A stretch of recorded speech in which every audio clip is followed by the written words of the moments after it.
Mic check 1 2 1 2. Mic check 1 2 1 2. Can anyone in the chat hear me? If you can hear me, just push one.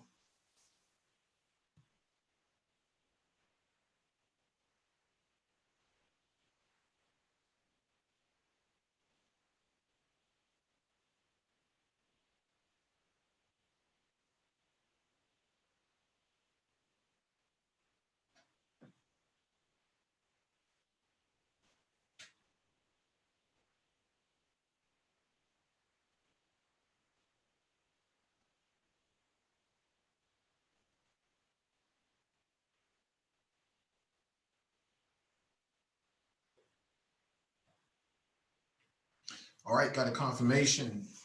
Thank you for the confirmation, Rating Woman, Mega Montana, and Cocaine Kells. Hey, what's going on?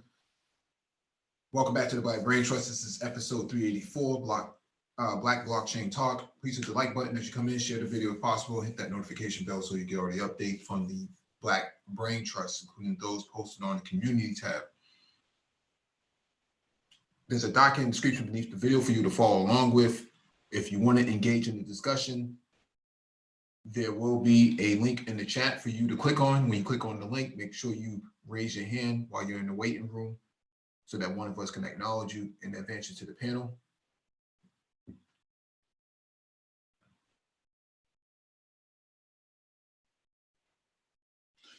All right.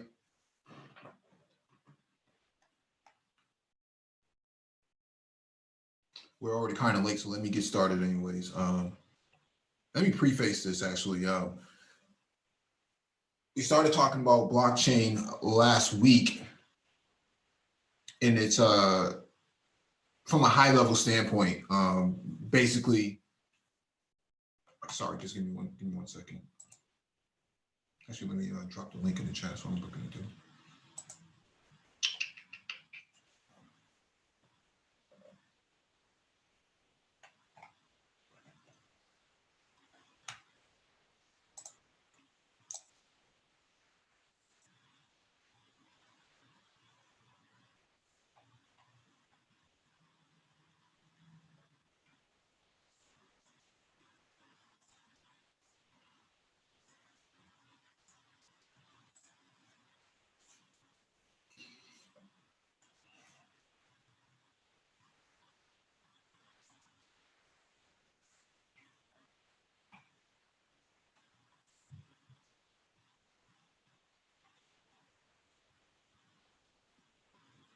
Yeah, so the link is in the chat if you want to join discussion, engage in the talk.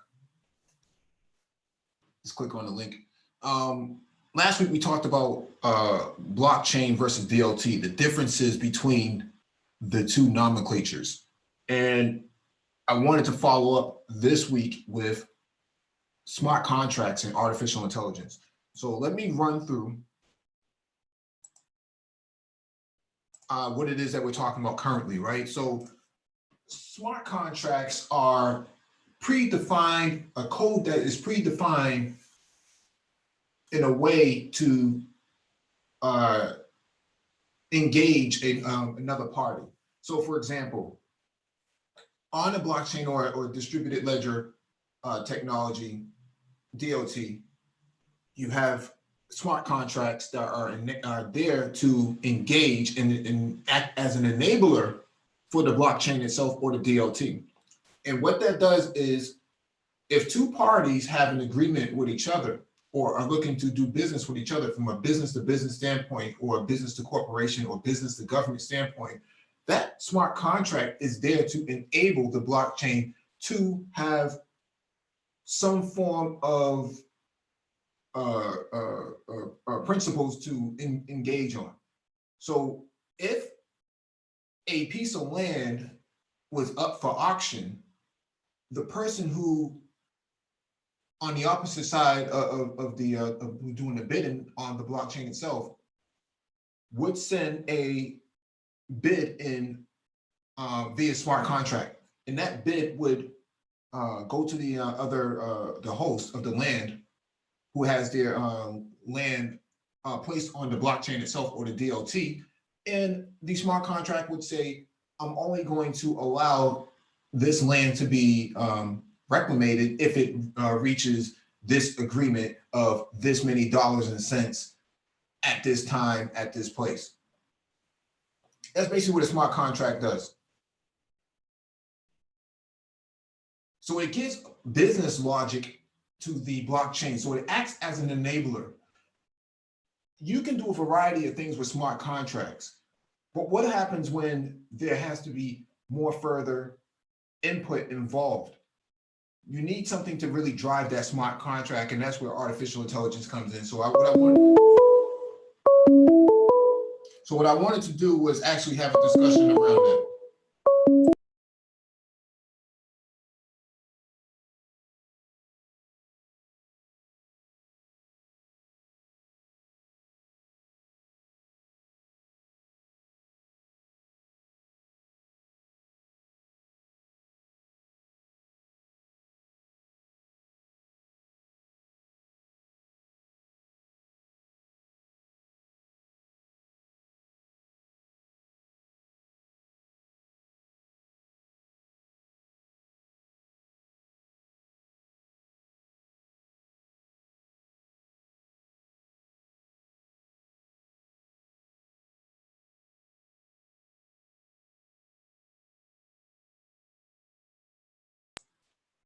All right, sorry, I got interrupted there for a second.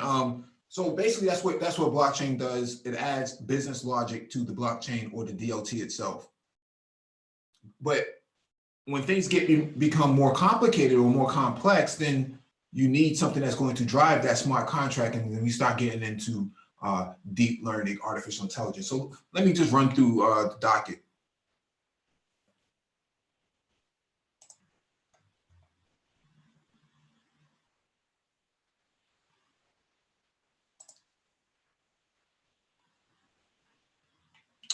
Share my screen real quick.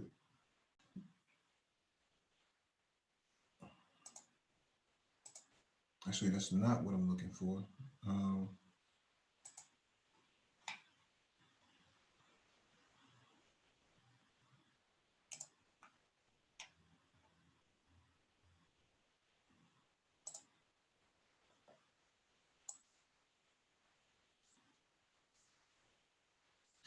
right. All right, this item on the docket is from rawstory.com. Blockchain's first revolutionary product could be online ID. In an interview, PayPal's chief executive, Dan Schulman, recently discussed the prospects for blockchain, the encrypted, decentralized online ledger system that underpins Bitcoin and a myriad of other cutting-edge projects.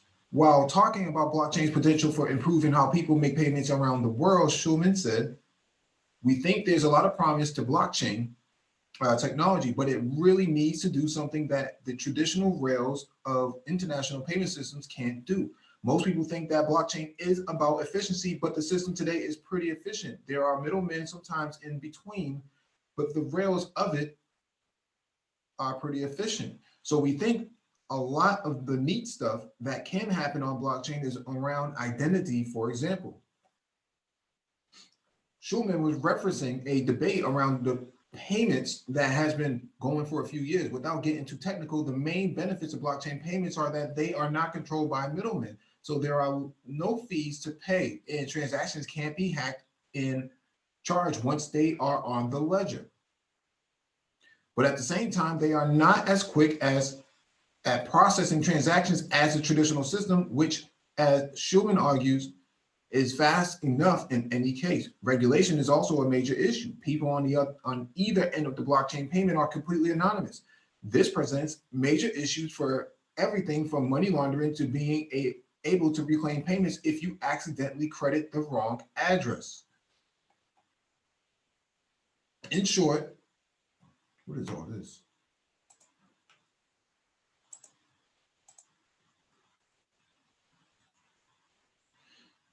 In short, blockchain-based payments technology is very easy, but policy and regulation are much harder. For PayPal, which relies on the international banking system, there is still no context. So why was Schulman much more bullish about the prospects for blockchain around online identity? Interestingly, it relates to one of the technology's weaknesses in payments. anonymity. Much of the cybercrime that takes place results from the fact that we don't know who we're talking to. If we could all encrypt our online identities on blockchains so that we could completely trust who were, this is poorly written. It's supposed to say trust who we are dealing with, it could overcome this problem. This isn't just theory. There are numerous interesting developments in the offering. Take the UK government, which, like many countries, is increasingly moving transactions with the public online. This includes benefits, taxation, and other services such as passports and driving license applications. Yet, like all governments, it faces a major challenge from the fact that citizens lack a unique online identifier. This is helping fraudsters to steal nearly $50 billion worth of government services every year in the UK. For this reason, the government is currently exploring blockchain as a potential solution. Another very interesting application currently being explored by the UK government as part of the same project is voting systems. Blockchains could provide a way of guaranteeing that every person queuing up to vote is who they say they are, or allow people to vote online, potentially with big benefits to turn out. Australia is looking at idea this too. This is poorly written. Having recently trialed allowing voters in South Australia to identify themselves via blockchain technology for a minor council election. Meanwhile, New South Wales conducted a trial earlier in 2019 using a blockchain for identity verification based on people's driving license. It enabled participants to prove their identity and age for things like buying alcohol and gambling without the need for a physical ID card. The trials concluded that the technology is not yet mature enough and that ID verification can still be achieved better with current technologies. Nonetheless, New South Wales is going ahead with a new large-scale trial of a driver license registration system based on a blockchain platform at the end of 2019, covering some 140,000 license holders. Another country to watch closely is China. It sees blockchain products as a good mechanism for regulation. Given the huge market that China represents, if the government decides to sanction or indeed mandate the use of online identity underpinned by blockchain, it will give a phenomenal boost to the technology. It also raises the worry and prospect of the government being able to monitor all the purchasing transactions of its citizens, were it to introduce a system in which it knew the identities of everyone on the blockchain. Numerous blue chip tech companies are vying to be part of this blockchain ID future, pointing to the potential for a big, very big market. IBM is trialing the alpha version of IBM Verified Credentials, an ID system underpinned by blockchain technology aimed at both business and governments. If typical software industry production cycles for large-scale projects are anything to go by, a market-ready product could be 2 to 3 years away. Microsoft, too, is developing blockchain identity systems based on its well-established and very successful Azure cloud computing platform. Either these systems could potentially provide the kind of services that governments are starting to envision. As for corporate clients, one application could be online retail, which attracts a lot of cybercrime. These systems might provide a reliable means of identifying a buyer to confirm they are authorized to pay. Presumably, this would be underpinned by something akin to transaction fees per payment. Given the hundreds of billions of transactions that take place every day, the potential revenues could clearly be enormous. This is why companies like PayPal cannot stay on the sidelines. Blockchain hype or not, you don't want to be the Kodak of this industry if or when encrypted ID becomes the next killer online technology. Until governments of major economies around the world are prepared to significantly overhaul financial systems to accept cryptocurrencies as a mainstream payment methods, the the less glamorous business of taking an ID verification cut from billions of payment transactions might be the safer bet. And since this is very similar to the fee-taking business model that made PayPal a giant, it will be very interesting to see what Schulman does next. This is pretty interesting because when you take into consideration the uses for blockchain,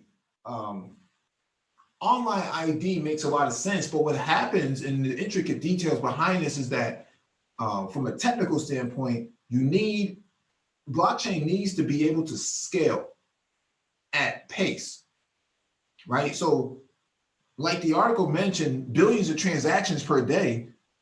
No one has tested a blockchain system to handle millions of transactions per day. That hasn't happened yet. I know that Ripple has been at the forefront of discussion for payment systems, but what happens when you have to enter that into multiple markets beyond financial? It gets more complex. And so that's what I'm saying. Online ID is one major area, but then you have to factor in other areas such as toll booths for cars and trucks and weigh scale stations and stuff for trucks. You know, the logistics aspect of trucking and shipping on water, on land, on air. Where is that package? Where did it last stop at? Things of that nature. That has to all happen in real time. It has to work at scale because Black Friday and Cyber Monday, Amazon is saying that was their biggest event of sales ever. They've never had that many sales before. They've never made that many transactions before in one day. So when you start talking about blockchain in that aspect, it has to be able to scale, and that's what has not been tested. We got Nagon 11 from the Big Apple.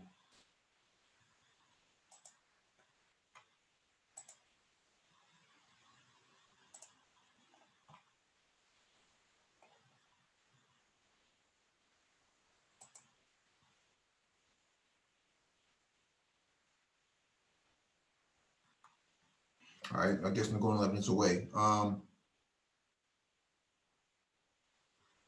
Let me shout out the chat, man.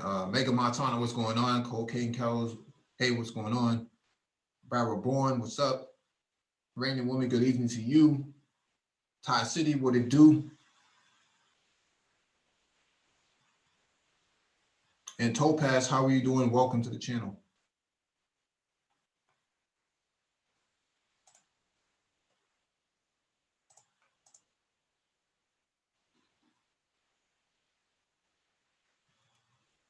All right, let me get to this next article.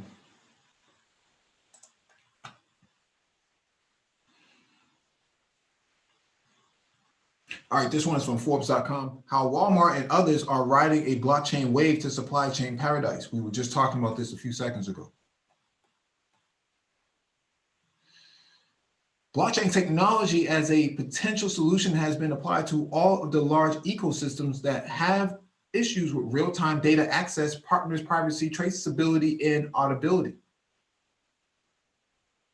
The supply chain ecosystem is no exception to that, as typical product recalls cost $8 million per year, and this number can be reduced with the improved track and trace features of blockchain. According to Gartner, by 2023, 30% of manufacturing companies with more than $5 billion in revenue will have implemented projects leveraging blockchain. The key drivers for supply chain blockchain adoption are increased cost savings, enhanced traceability, and greater transparency. This means a lot even for giants like Walmart, Carrefour, Nestle, and Dole, all of which are part of IBM's Food Trust Provenance project. There have been large movements on both the business side as existing partnerships and networks grew larger, and also on the technology side as systems and integrations went into production. One of the most notable developments come from IBM in their Food Trust Initiative developed on IBM blockchain platform powered by Hyperledger Fabric. Since its inception in August 2017, the private network has expanded to more than 80 members and has tracked over 1,300 products so far. Some of largest partners that are increasing their food safety and reducing food waste are Driscoll's, McLean, Kroger, and Tyson. Another supply chain initiative also from IBM is TradeLens, which started as a partnership with Mazrick initially and was later joined by MSC, Hapag, Lloyd, One, and Canada-based Global Container Terminal, GCT. The main focus of TradeLens is to digitize the supply chain process and reduce the paper transactions involved in processes like the opening accounts, marine cargo insurances, and shipping instructions. In 2019, the network grew to 150 members, spanning over 80 terminals and ports in 17 customs offices. There are several other supply chain consortia that we should be paying attention to, like the Global Shipping Business Network, Open Trade Blockchain, and Wave as they roll out fully in 2020. On the technology side, we saw the major platforms raising the challenge of providing the necessary support for the business networks to operate. Apart from IBM blockchain, the other major platforms in the supply chain space are R3's Quarter and the Ethereum-based Corium and Hyperledger Besum. Additionally, R3's Quarter protocol is empowering the largest supply chain finance and trade finance network. Marco Polo, recently, the world's largest custodian and asset servicer, Bank of New York Mellon, BNY, joined the network to become the 28th member. Clearly, the technical advancements are going in the direction of better automation and improved integration with the current ERP and inventory management systems. One of the interesting approaches is based on the cooperation between the German-based Unibright and digital assets smart contract language DAMO. Unibright's blockchain integration framework is providing fast to market approach by leveraging a low-code drag and drop approach and extensive modeler and template support for quick blockchain development. On top of that, DAMO is a smart contract language that takes care of important features like integration of the ledger, contract privacy, and enhanced cryptography. This makes the integration to existing ERP like SAP systems easier and shortens the time to production so enterprises can focus on return on investment, ROI, from the blockchain solution faster. With all of this, the 2020 outlook for the supply chain space looks as exciting and positive as ever, but a few things are highly anticipated. One, we are going to see more networks moving from proof of concept and going to pilot and production phases. Number two, we will have the established networks expanding their members and also the number of products and services. Three, we will see improved interoperability between blockchain protocols. Eventually, they will talk to each other and share data and process. The blockchain technology is not a solution looking for problems, and the supply chain space is the prime example. The current supply chain issues like low traceability, complex compliance needs, low flexibility, and difficult stakeholder management can be safely and efficiently resolved with blockchain protocol and smart contracts that provide greater auditability, native immutability, and disintermediation. This is actually pretty good. Because supply chain management is what we were talking about earlier. The scalability aspect. How do you track millions upon millions of items from agriculture to market-based material goods and online IDs, transactions, financial transactions, 5G technology that allows IoT and autonomous vehicles to all operate in one single swoop. You cannot have smart cities without blockchain. Blockchain is is one of the staples, one of the main staples to enable a smart city to become smart. So there's a lot of discussion going on here. Obviously, 2020 is going to be explosive. I myself will be focusing heavily on blockchain, more importantly, Hyperledger. And so people should pay attention to the space. If you're trying to get into tech, you should pay attention to the blockchain space.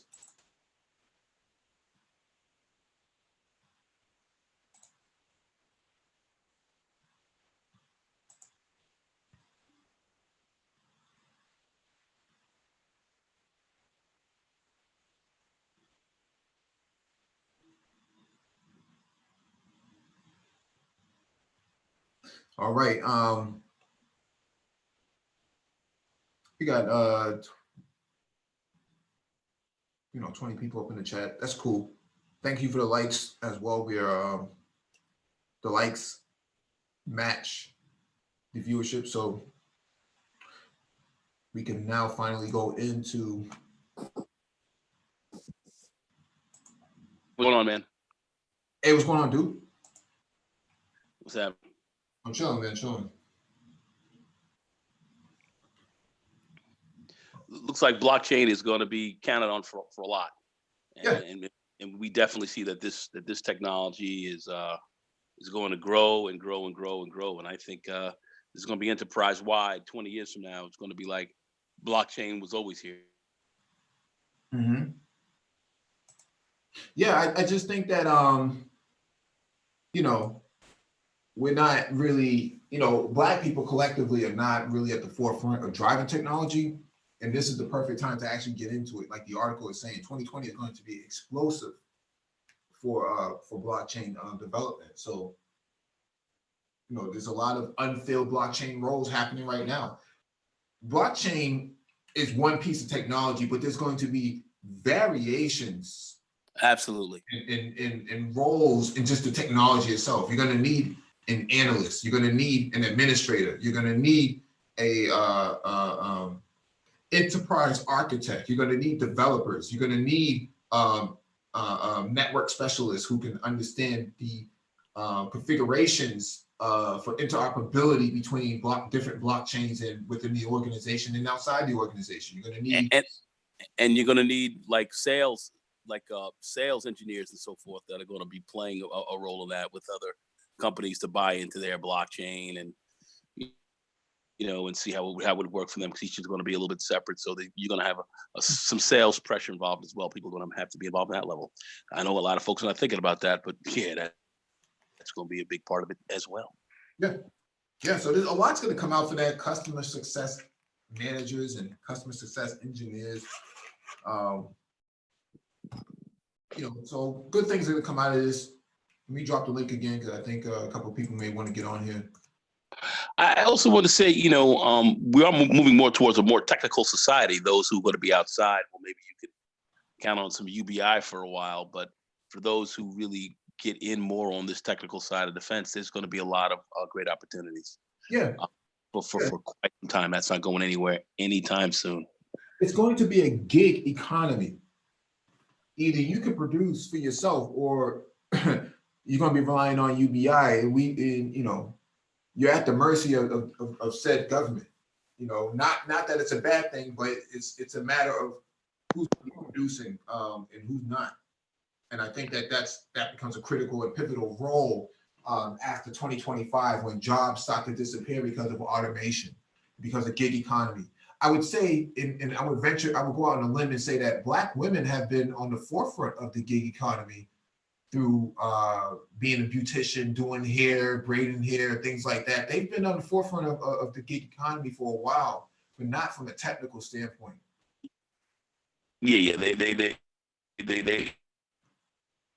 folks have been, to be quite frank with you. The mic is breaking up.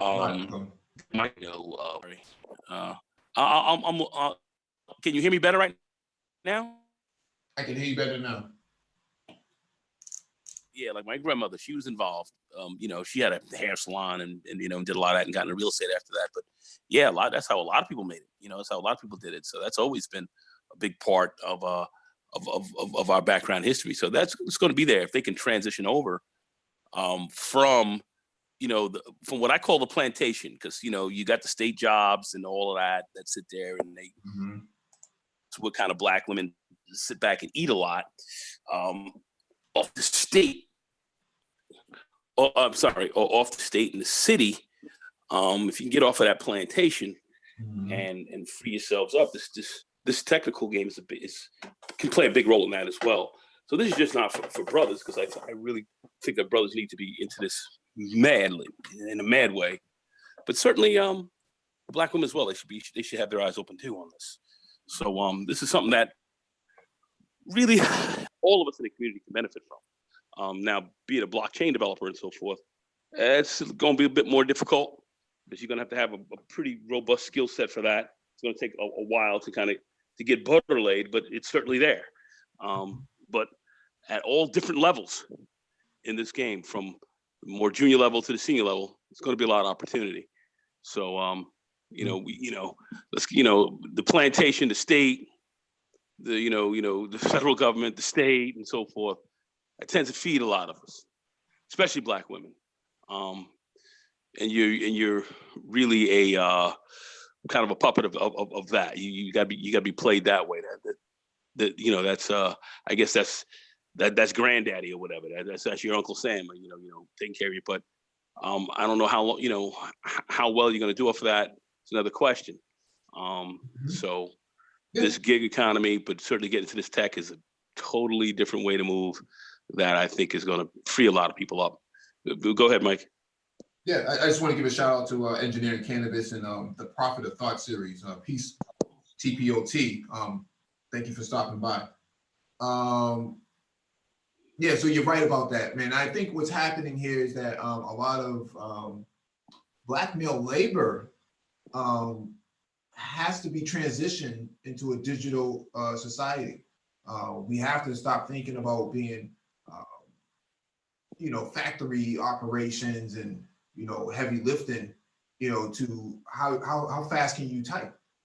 How many words can you type per second or per minute? That's going to be a big factor in how you write code. People who can write or type fast, relative,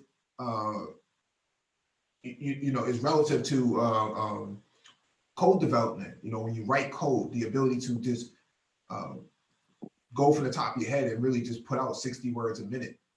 That will determine how fast you can code as well, because code development has to happen in a timely fashion in something that we call a DevOps sort of industry, where DevOps is the methodology of how developers in operation come together to build better coding pipelines and execution. So we're not really driving that sort of market. I have met a brother 2 or 3 weeks ago at a cybersecurity event who runs DevOps himself. He is a very, very talented millennial. I can't give him enough credit, man. He's out there, man, really putting in some serious work. So definitely on the money. But let me get to this next article. This one is from Squire Patton Boggs.com.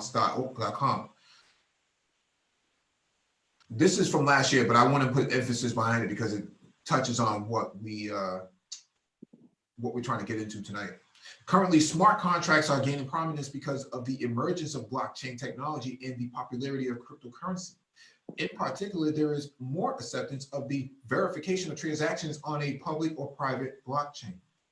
One notable legal change in corporate law related to blockchain, which might therefore spur more use of smart contracts, is the Delaware Blockchain Initiative and the amendments to the Delaware General Corporate Law, which, among other factors, permits issuance of distributed ledger shares.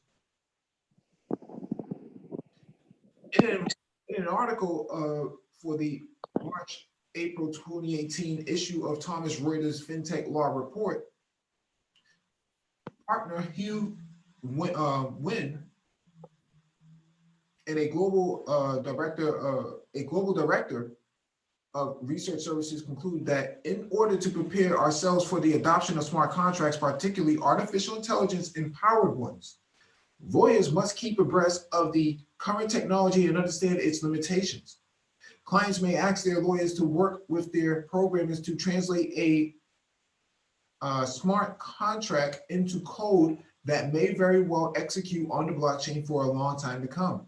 These pros and cons, the author writes, present legal challenges and opportunities. With proper implementation and regulation, these arrangements could revolutionize business and the law. So again, they're talking about, the governments, state governments, local governments, municipalities starting to develop their own little consortiums and frameworks that enable the technology of blockchain and smart contracts to be involved in this, and how artificial intelligence will be a driver behind this because of the complexities that I spoke about earlier. So let me download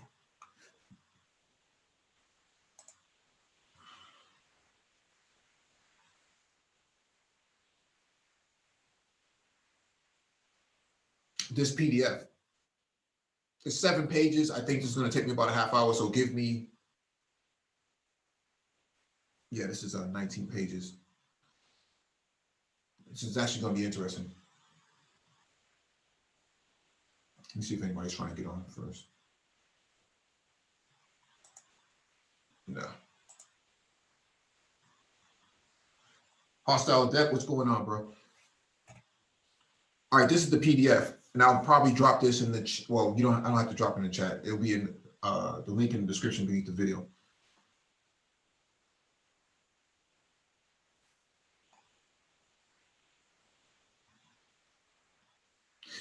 A blockchain is a sophisticated technology for a distributed ledger that, in theory, more securely records transactions. In essence, smart contracts are programs that execute based on parameters agreed to by two or more counterparties. Smart contracts may either be coded entirely in standalone software coupled with a traditional agreement, or partially governed by rules agreed to by the parties. Their use has been limited due to sophistication of the program, but with the wider acceptance of and more use of artificial intelligence, smart contracts may be able to encode and verify on a blockchain more complicated commercial relationships between parties. Smart contract technology abounds and includes the popular Ethereum platform, which permits smart contracts to execute on the nodes in the Ethereum network, and also to operate with the Ether coins. Other players in the ecosystem include the POA network, which enhances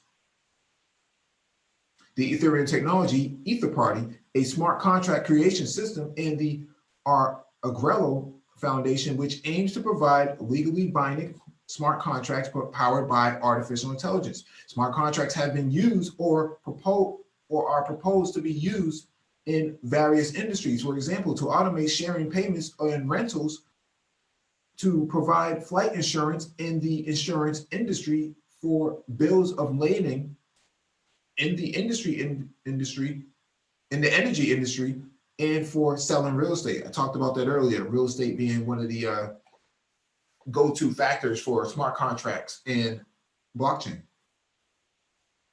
The potential for revolutionizing commerce and eliminating inefficiency seems prevalent across media. A cursory survey of recent literature touts a number of advantages, theories, and claims. Elimination of intermediaries, financial, legal, professional services, humans.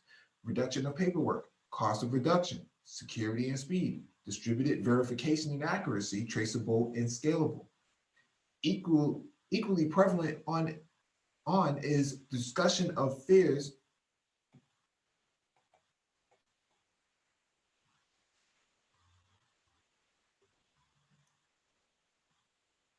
this is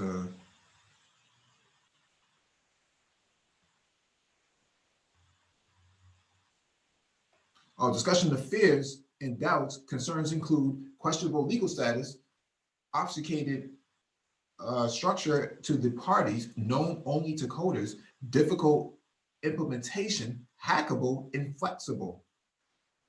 Legal basis for electronic contracts. The Electronic Signatures in Global and National Commerce Act, the e-Sign Act, and the Uniform Electronic Transactions Act, the UETA, which has been enacted. 47 states permit international electronic commerce and not just smart contracts or blockchain in particular.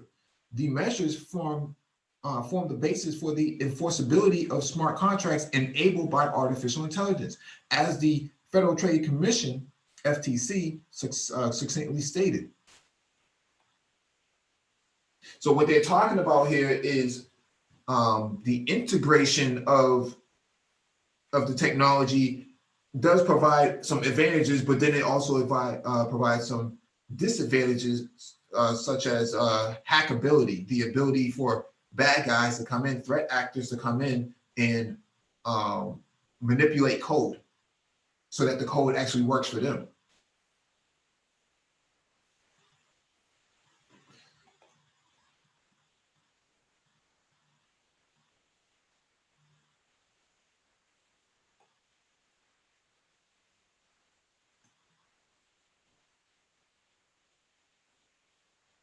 All right. I think there may be something here.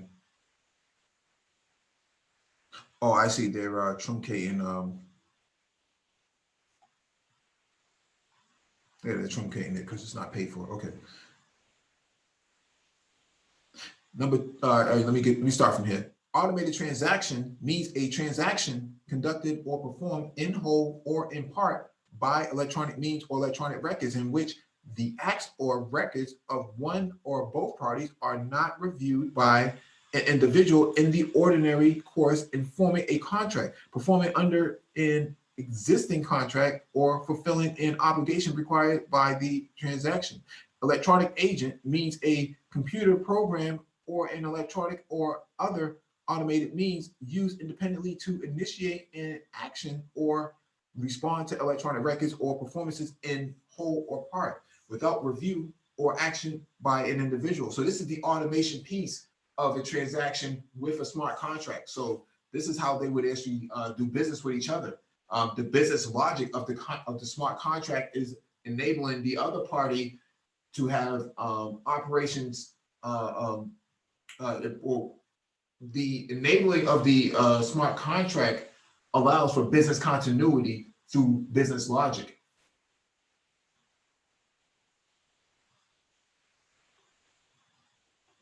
Let me skip past all this stuff. This is not really relevant. All right. Artificial intelligence techniques useful for automatic negotiation and smart contract control include expert systems, search neural networks, and the min-max algorithm. If adequate consent has been given by the parties, AI could use these algorithms to negotiate as an electronic agent on behalf of the parties. So what they're saying is AI can be an enabler for smart contracts, which is also an enabler for the blockchain technology itself. So you have multiple enablers enhancing or providing an enhancement to the technology. So you're building on top of the distributed ledger or the blockchain as a piece of infrastructure, digital infrastructure. So that's what it's starting to see blockchain as, the main infrastructure, and then smart contracts, artificial intelligence, machine learning, and things of those nature will become enablers of the infrastructure. Currently, the authors are not aware of artificial intelligence being used in smart contracts. The challenges for contractual language and language interpretation in general is for the multifaceted interpretation of language. For example, the same words may have many senses, and AI must interpret the language appropriately. For example, the term execute is used often to refer to agreements, but means to an agreement and not to kill. This is referred to as the word sense disambiguation task. NLP, natural language processing, requires solving many other tasks, but generally language that refers to finite and definable things such as dates and times, quantities such as money or rates of changes of monies, such as consumer price index, could be more easily converted into a smart contract. For example, an AI may be programmed to negotiate terms for price and quality of certain goods using well-known AI game playing algorithms, with parameters for certain gap filler terms such as ranges of prices and range of quality that can be adjusted dynamically and fixed inputs by users for the type of goods. The AI may use search or even a supervised or unsupervised learning technique to mine the data for the best price to quality ratios over the next N months. It may trigger the purchase at an optimal time in the near future that maximizes some price to quality ratio. Moreover, the self-executing contract may vary delivery quality based on price changes negotiated by the AI. So what they're talking about here is that you already have the code, the business logic established within the smart contract, but the AI is going to perform deep learning, or not deep learning, but deeper analysis through the data that's already available to say, on Black Friday, find me a deal that I allot between $300 to $400 for a laptop that has 15 inches and at least 8 gigs of memory, and so on and so forth. All of these specifications are being written within the business logic itself or the smart contract. The artificial intelligence does the job of scouring databases that have other databases that are available that says, we also have inventory at this location or online. We can also price match and so on and so forth. The smart contract says, yes, if available for pickup, make purchase, and then it ties into your bank account or the cryptocurrency for that matter, and it goes out and it makes the acquisition, and then everything is done. You don't have to do anything. This is a game changer in terms of technology. We've never seen anything like this before. In the stock market, you may have seen some forms of automation put in this way, where if a stock is bullish or bearish, whether you buy low and sell high, that's typical, right? 30 years ago, a human being would have done that, but today, a lot of that could be done with lines of code. But that's what smart contracts are, is lines of code. Well, on Wall Street, you did have programs that did recognize certain stocks that were up, that were moving. They would pick up, and then you would have, your automatic kind of sell-offs that would trigger. If you hit a certain point, it would just automatically just sell the stock out. You had a lot of that going on. That actually helped to, kind of contribute to the 1987 crash in some ways. This is definitely a bit more robust, but you always did have some kind of automatic kind of trading programs that were always that have been on Wall Street for quite a while, that triggered the buying and selling of stocks. Mm-hmm. That's a good point. In smart contract templates, foundations, designs, landscapes, and research directions, discuss an example of smart contract technology that combines the legal text, the parameters, and the software code.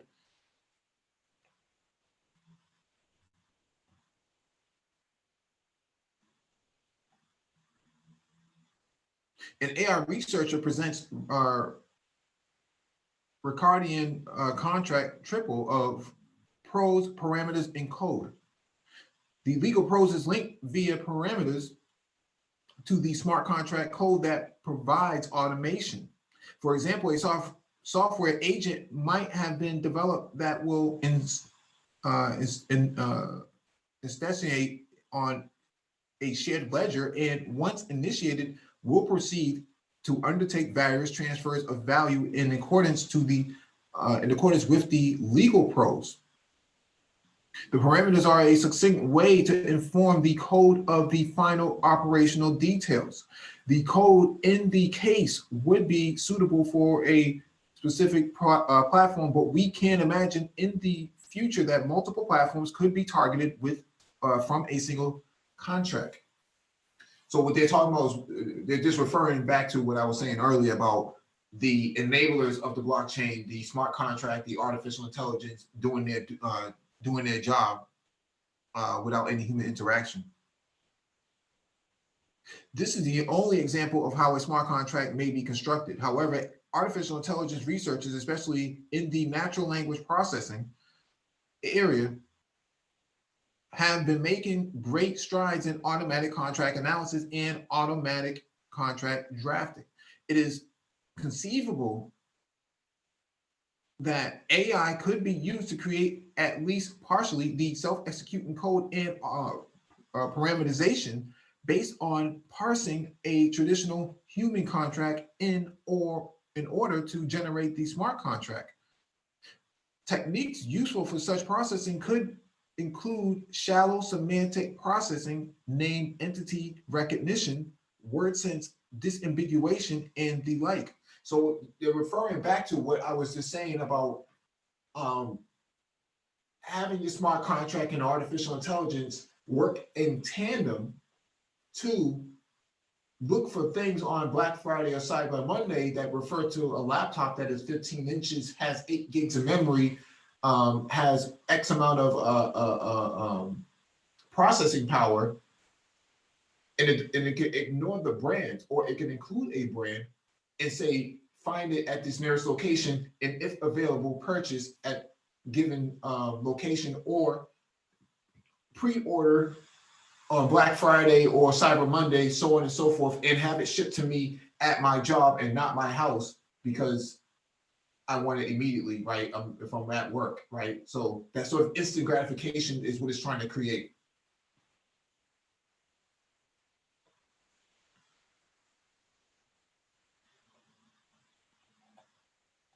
For example, Agrello describes their belief, desire, intention model in smart contract construction tools, which use a form of shallow semantic parser to create decision rules that could be executed by the smart contract. Based on parsing the text, the AI system could create a rule that is triggered if a lessee pays a lesser the appropriate rent on or before the due date. So what they refer to is artificial intelligence being used with a smart contract for renters, right? So people who are leasing an apartment or renting an apartment would have all of this set up if they wanted to pay the landlord, for that matter, or whoever is a property management behind the property. So less human interaction. Much has been written about enforceability of smart contracts. Of interest here is when smart contract technologies make more adaptive decisions using artificial intelligence or enter into agreements using more adaptive behaviors such as automatic negotiation or gap fillers, which may not have been anticipated by the user or the programmer of these smart contracts. To some extent, the UTEA contemplates such dynamic behavior. The commentators of the UTEA note an automatic transaction is a transaction performed or conducted by electronic means in which machines are used without human intervention to form contracts and perform obligations under existing contracts. Such broad coverage is necessary because of the diversity of transactions to which this act may apply.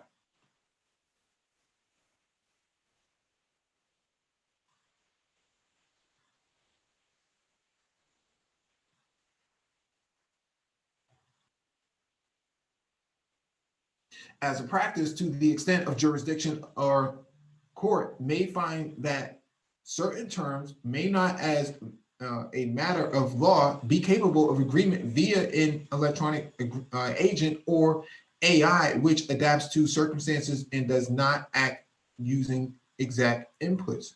It is advisable to include a severability clause and a blinding dispute resolution provision between the parties before arbitrators who are qualified to understand the AI technology and smart contracts.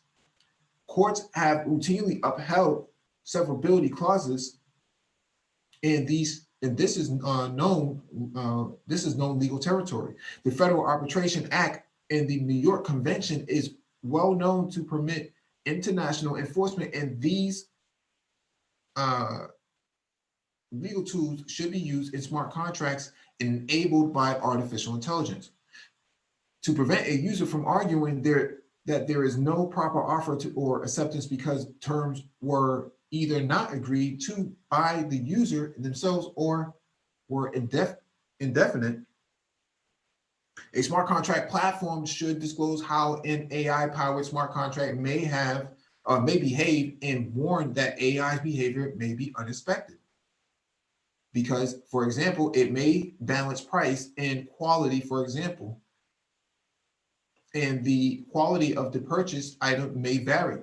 A dispute resolution agreement, such as arbitration clause with potentially a class action waiver, may be advisable in this situation as well to avoid liability for the smart contract platform provider. This is very interesting. I never thought about this, right? If your smart contract and artificial intelligence work in tandem like they're supposed to, but an item that you may have specified within the agreement, the smart contract agreement, differs from the agreement, a liability could take place. How do you handle all of this stuff? How is there legal precedent going to take place? There's a whole lot that comes in that is involved in all of this, and so this is very important. The ability to handle disputes over like things like lemon laws, right? You buy a vehicle, you drive it off the lot based on the smart contract, or have the car delivered to you, and then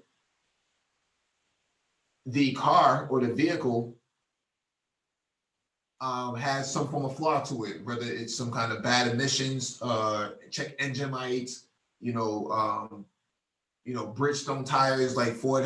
Ford had that big debacle back in the 90s or the 80s. Airbags like from Takata or something like that may need to be recalled. All types of liabilities could be placed in that could take place, need to be mitigated through these smart contracts, and a class action waiver enabled inside these smart contracts logic could actually become very crucial in this area.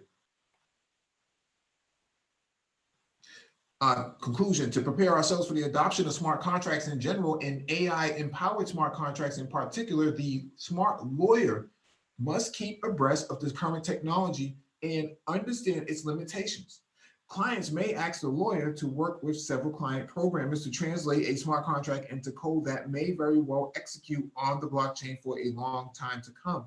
These pros and cons for the use of smart contracts and AI on the blockchain present legal challenges and opportunities. And with proper implementation and regulation, these arrangements could revolutionize business and the law. This is very true. So now you're talking about taking statutes that are on the books and laws that are on the books and putting it into lines of code so that there's predefined legal boundaries within the smart contracts itself. And now you're talking about lawyers getting involved. So if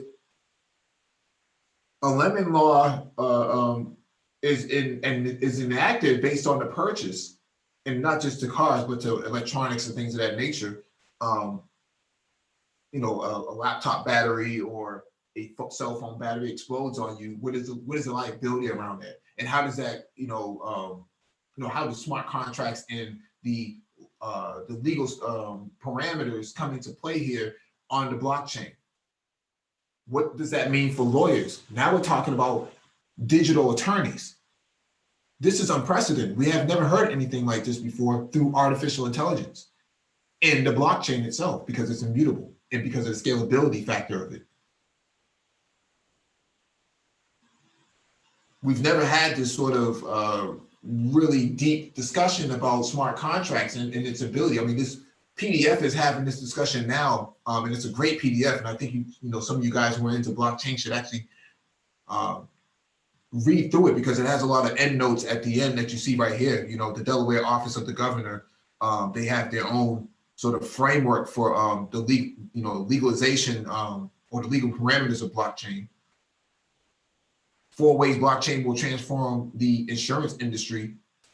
That's definitely something you got to read. Bills of lading to blockchain structures. That's something to read too. From a logistics standpoint, if you're somebody like MOT, who does a lot of shipping and whatnot through his logistics service, that could actually be enabled. Instead of somebody signing a yellow piece of paper, that stuff is automatically done. You don't even have to have any interaction with any humans. You back the truck up, you unload it, or at least you raise the rear door in it. Some robot comes out and scoops the pallets up and moves all the merchandise and supply into the warehouse, and it gets shifted around by robots. You close the back of your truck and you're gone. No bill of lading needed. Game changer. So you got to figure with the advent of a technology like this, there's going to be a lot of legal ramifications around it, like with most. So yeah, that's to be expected. But yeah, it's going to be extensive. Yeah, definitely. I'm just going through the end notes right here. How blockchain could change the energy industry, part 1. Another Law 360 article that's been posted. First American title insurance, blockchain technology and its applicability to the practice of real estate law. There's a lot of butter-laid stuff up in here. Our smart contracts, Talking Tech looks at the concepts and realities of smart contracts. This is a way forward for enterprises, or is this the way forward for enterprises? Preparing for disruption like it's the 1990s, March 14th, 2016. That's another butter-laid article I see that got posted. With blockchain, the early lawyer gets the worm. And so you see lawyers are already heavily involved in this type of stuff because they're recognizing the advantages of, imagine running your own law firm at a fraction of the cost, because you have all of this technology at your hands. You don't really need a whole bunch of lawyers on deck. You put the law onto from the books into the digital format, and then you can argue precedent from there, leveraging artificial intelligence and previous cases that are already been publicly available as data sets being fed into it. This is butter-laid stuff. This is way beyond what most cats can really recognize.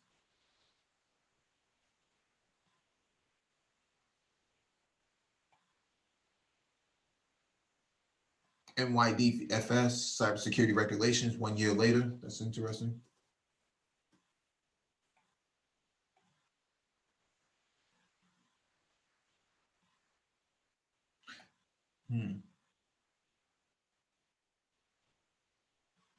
Using NLP techniques to identify legal ontology components, concepts, and relations, artificial intelligence in the law. Really interesting stuff they're talking about here. So let me get up out of here of that. But that's what we're talking about here, right? Smart contracts versus artificial intelligence. The two are not separate. They are enablers of each other in the blockchain itself. Blockchain, again, fourth industrial infrastructure, digital transformation, smart contracts, an enabler of the blockchain, AI being an enabler of the smart contract, and so on and so forth. So you're building on a pyramid of what should be a entire ecosystem within itself. The Going 11 has been looking for a blockchain developer for quite some time. Hard to find. These cats are hard to find. Yeah, I've had 2 people interview so far. I had one get blown out of the box, and had another one actually do a preliminary actually phone screen earlier today, and looks like that may be all right. But yeah, it's kind of hard. This individual actually has a background, very strong development background in C, C++, C Sharp, and Oracle, and a very strong Oracle developer. So they're willing to talk to this person. Very, and it has some good architectural skills as well. It's a pretty butter laid cat. That actually came out of Bank of America. Very, very sharp individual. So they're willing to talk to them. But long career, 10 years in, at least 10 years. Exceedingly sharp individual, very strong very strong on the development side, back end, front end work, very big database guy, strong stuff. A lot of a lot of other language skills and familiarity. He has a real technology, how would I say, a leader from his standpoint. He understands tech, knows how to direct teams, groups, and very strong development as well. Good. Once again, as I said, good architectural skills. Strong object-oriented programming background as well. Pretty butter laid cat. He's got a very, very strong background. Very strong background. Hopefully he'll get through. But the interviews are pretty intense, and he seems to know blockchain pretty well. Studied it a great deal, and is coming up on some of the other languages that they feel can be applicable. But yeah, it's difficult to find that type of role. But I think as time goes on, it's going to be easier to find those kind of people once they really get this thing benchmarked the way they want. But yeah, this is it's a tough search. And if he washes out, I gotta go. I still got to get more people. So this is a tough one. This is a tough search. It's tough. I should have gotten a fee on this before I even gone for it. If they gave me $5,000 up front or whatever, I should have just done this, because this is the kind of energy it's taken. I may have to pick up a couple of new. I got to go to some meetings. I got to get around a little bit more to find these guys, because another thing, like Mike might tell you, some people like this are just not floating around on the job boards. They're not there. You have to go to very specific areas, places to find them, and then they tend to be renegades. Mike's very right about that. They tend to be renegades, and they've got a lot of different kind of stuff that they're running with. So very challenging role, but man, I keep saying the game is wide open for us if we get into it and really put your head into it. The game's wide open. It's wide open. Yeah, definitely. I want to share this as well. The business of blockchain, Black Wealth in Blockchain 2020 in Atlanta. This is going to be going down $79 to $199 for tickets. Let me just read this caption real quick. Blockchain is expected to be a $3.1 trillion industry in the next few years. During this conference, we discussed the business of blockchain. These are Black people doing this. Did you know blockchain is expected to be a $3.1 trillion industry in the next few years, and non-tech professionals, including writers, educators, human resource professionals, lawyers, project managers, and others are going to make billions from this technology. It's time for us to get a piece of the pie. Come to Black Wealth plus Blockchain Conference 2020 to learn what blockchain is and how you can benefit from this technology. So that's awesome. They're on it. Yeah. So this is something I plan on going to. Yep.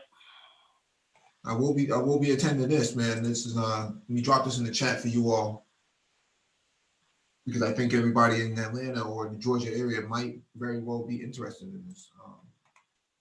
Yep. So Black folks are on this. It's not like we're not. It's just more of us have to really understand it and see what it really means, and what its capabilities are.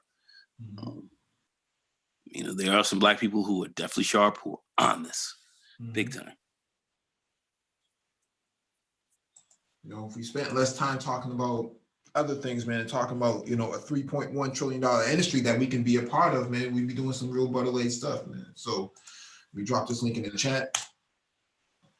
Nah, we're too worried talking about, you know, some of this other reptilian crap that doesn't mean anything. It means nothing. And how people are being dominated and all this kind of idiot talk, but yet, you know, not on top of really helping to even educate, you know, educating your kids, educating your sons, educating your people. You know, we're not doing that, you know, at the levels that we should.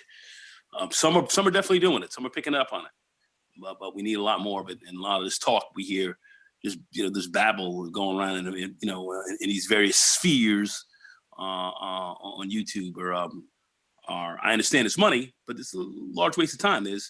We need to be about this business, because this is what's going on, and this is what's going to be going on for the foreseeable future.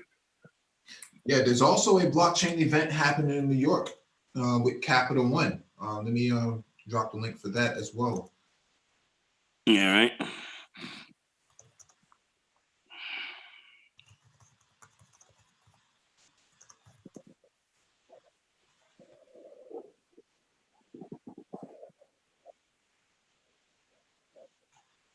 Let's see.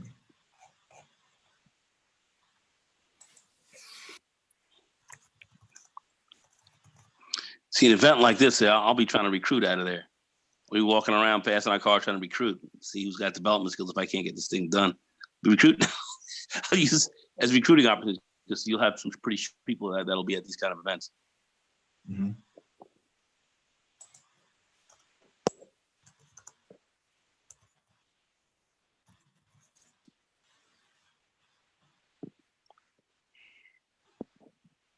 What did I do with this? Let's see if I can find it.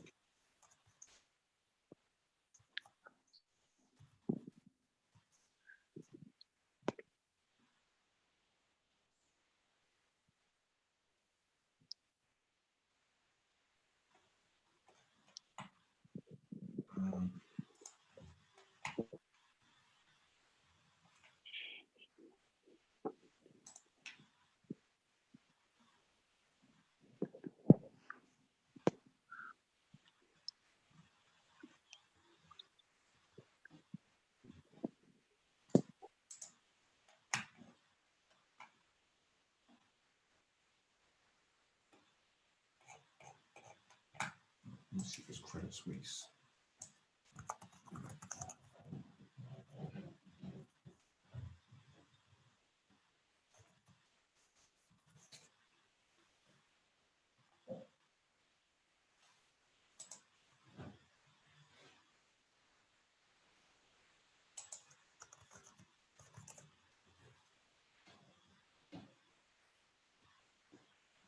Oh man, give me 1 second. I think I know what it is.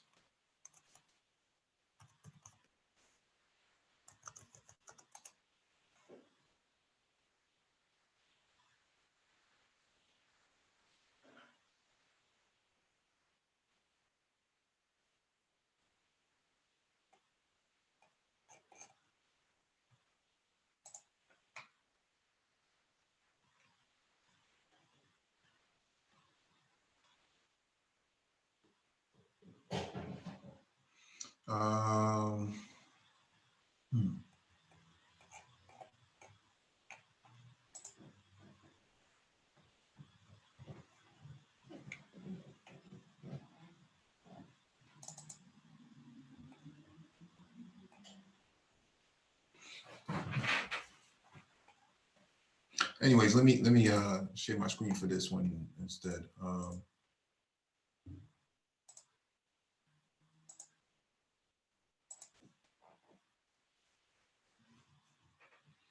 right, this is from the Linux Foundation, and they have a Cyber Monday sale that's going to end on Monday. Hyperledger Fabric administrator certification is available. It's available for $189. You can't beat that. 18-20 hours of course material, online self-paced, hands-on labs and assignments, video content, 12 months of access to the online courses and discussion forums. And the course outline is course introduction, network topology, chain code management, certificate authorities, diagnostics and troubleshooting, and service discovery. So prerequisites, no Linux administration, commands, and some bash basics. They highly recommend that you take the blockchain for business course. So I'm gonna drop this in the chat.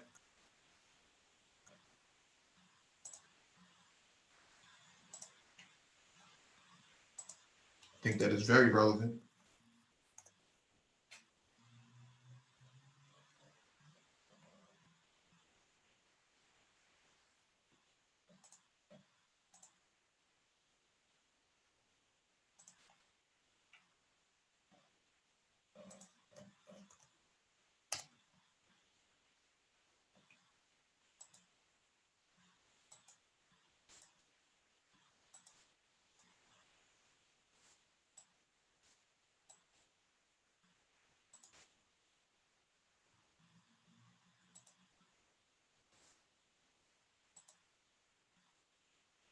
All right, let me get to this last one.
All right, just open fintech.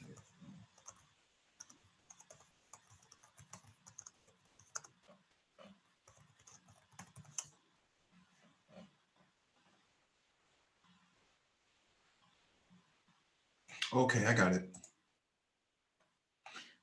Here we go right here. All right, so this is from the Linux Foundation. I should have known better. This is happening on December 9th, 2019, so it's going to happen in a few days. Open FinTech Forum, convene conference center at One Liberty Plaza, New York, New York. Focusing on the intersection of financial services and open source, Open FinTech Forum will provide CIOs and senior technologists guidance on building internal open source programs, as well as an in-depth look at cutting-edge open source technologies, including AI, blockchain, distributed ledger technologies, Kubernetes containers that can be leveraged to drive efficiencies and flexibilities. Learn more. So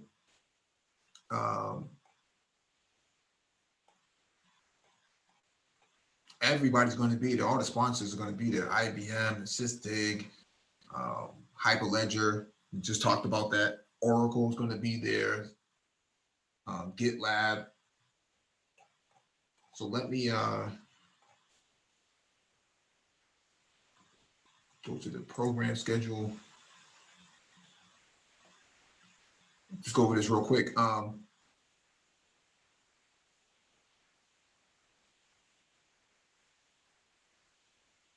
So they're going to be talking about a lot of cloud computing on here.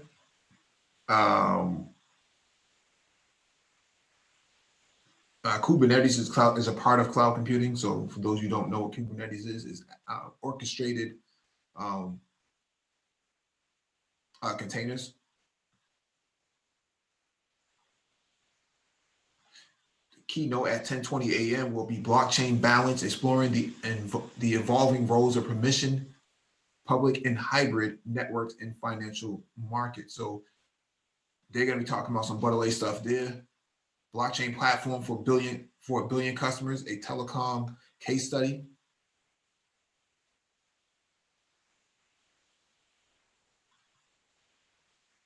Open in Wall Street, challenging the myths and seizing the opportunities of open source and fintech.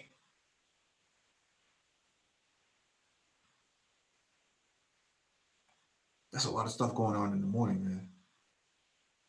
Gotta have your coffee for that. The future of banking, securing digital asset custody solutions, Diana Henderson, IBM. From business case to blockchain in 30 minutes. Really can't beat that.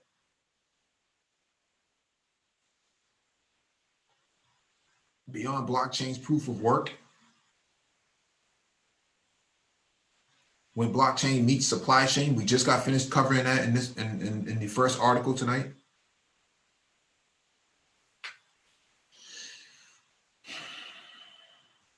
And that's it, man. Let me drop the link in the chat for those who are in the New York area who want to attend this event.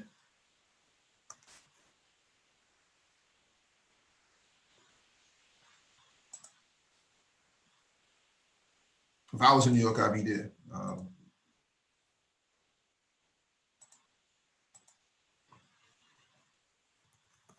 Looks highly butter-laid. Looks like I'll be rolling through there as well. Yeah.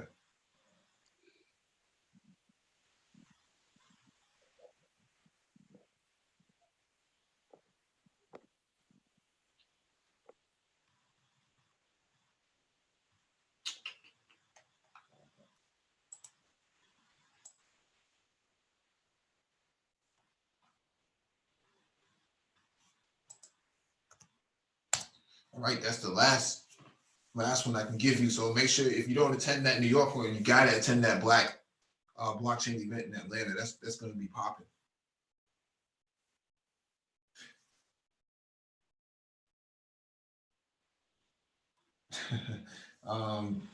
ICS Gabe asked, what do you do with information after you come back from the conference?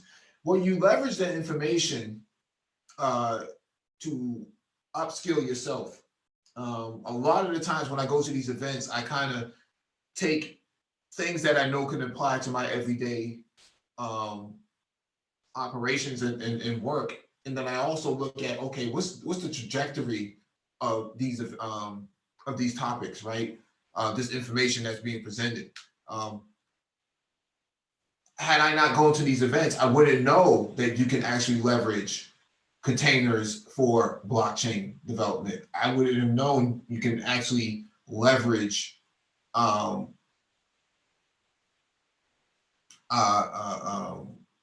computing in the way that you typically would not have. We wouldn't be talking about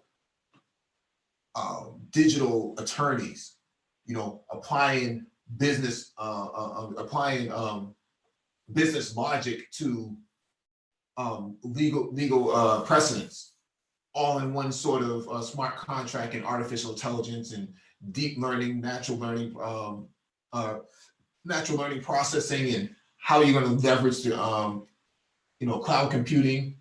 Are you going to use AWS? Are you going to use Azure? Are you going to use OpenStack, Cloud Stack from Apache? There's a whole lot of information that you can actually pick from and say, okay, I see where the market is going, or I see what I need to do now. A lot of these events are really about networking. Information is something that you can just absorb, but the networking aspect is key.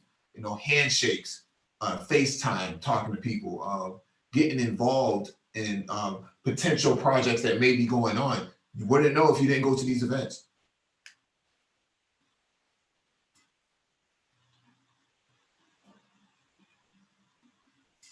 And so that's what I get from it, to answer your question, Gabe.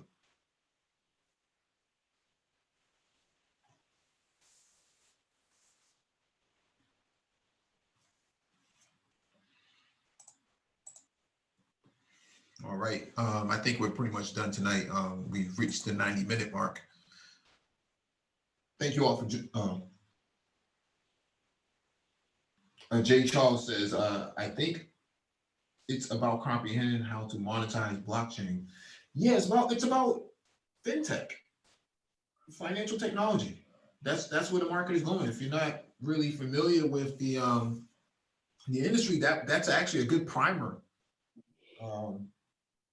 If you go to these events, if you go to an event like Open FinTech, that's actually really good. I haven't been, but I've heard positive things about it.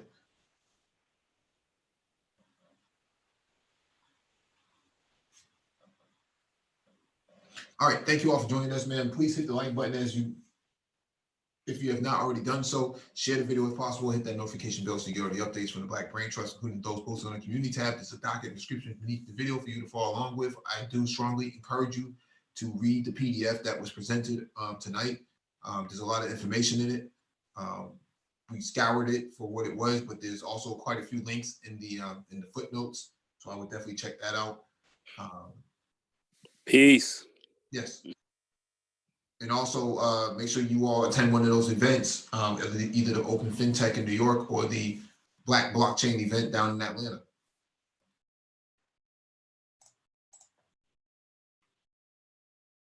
All right, shalom, people.